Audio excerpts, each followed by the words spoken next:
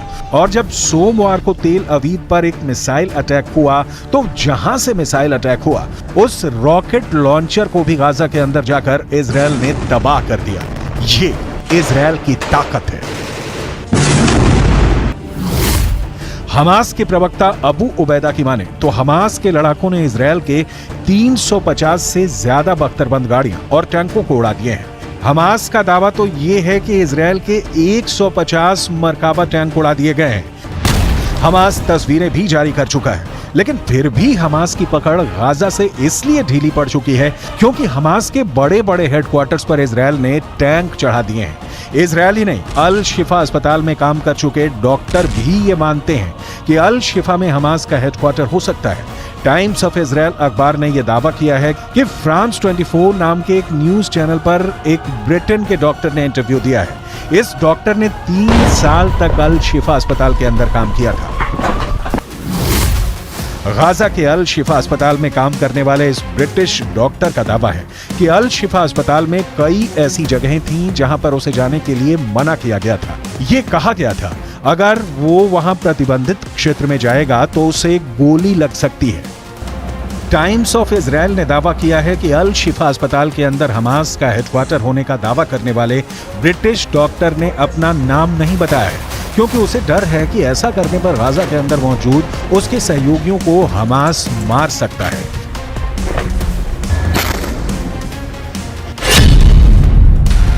अल शिफा अस्पताल में काम करने वाले इस ब्रिटिश डॉक्टर ने आगे कहा कि सावधान किए जाने की वजह से मैं गाजा के अल शिफा अस्पताल के प्रतिबंधित क्षेत्रों से दूर रहा, लेकिन मैंने कुछ संदिग्ध से नजर आने वाले ऐसे लोगों को अस्पताल में हर समय अंदर और बाहर जाते देखा था जो चिकित्सा कर्मी नहीं थे। ये लोग अस्पताल के बेसमेंट के अंदर जाते थे। The first time our forces entered the Shifa complex, they went in with a bomb-sniffing dog, and they discovered a truck full of ammunition. After revealing the shaft by the D9, they saw a circular opening, and they couldn't see all the way down at the time, but further investigations and tools lowered down it revealed that this is a 10-meter deep shaft that leads to a corridor. At the end of that corridor, there is a blast-proof door with a shooting hole at the top of it.